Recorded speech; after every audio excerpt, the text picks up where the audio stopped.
Yuri Bilak was born in France but raised as a Ukrainian. Indeed, his parents, who left Ukraine during the Second World War, never cut ties with their country of origin and taught him Ukrainian language and traditions.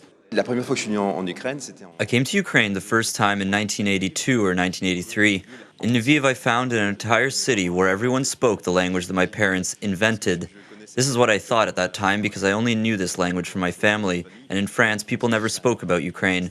Step by step, I wanted to discover this country, and I was lucky to come here with my parents to the village where they were born, and I decided to photograph the country of my roots.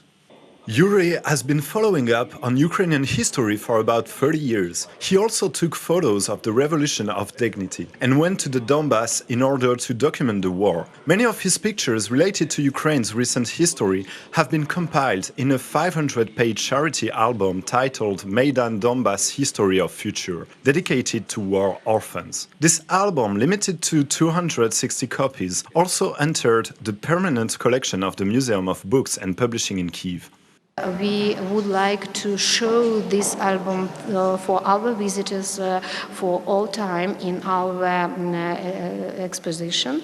Now we have a very great funds, 58,000 items in our museum. We preserved the manuscripts and books from 16th century until modern time.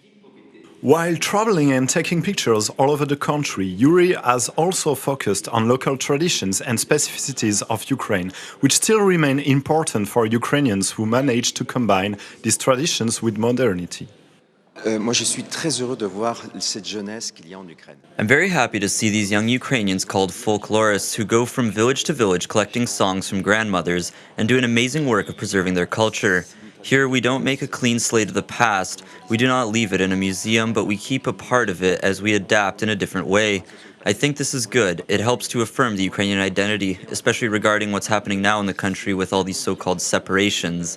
But I think these are just political issues which come from the outside, and if there weren't any external pressure, Ukraine would be an entirely free and democratic country, opened and turned to Europe.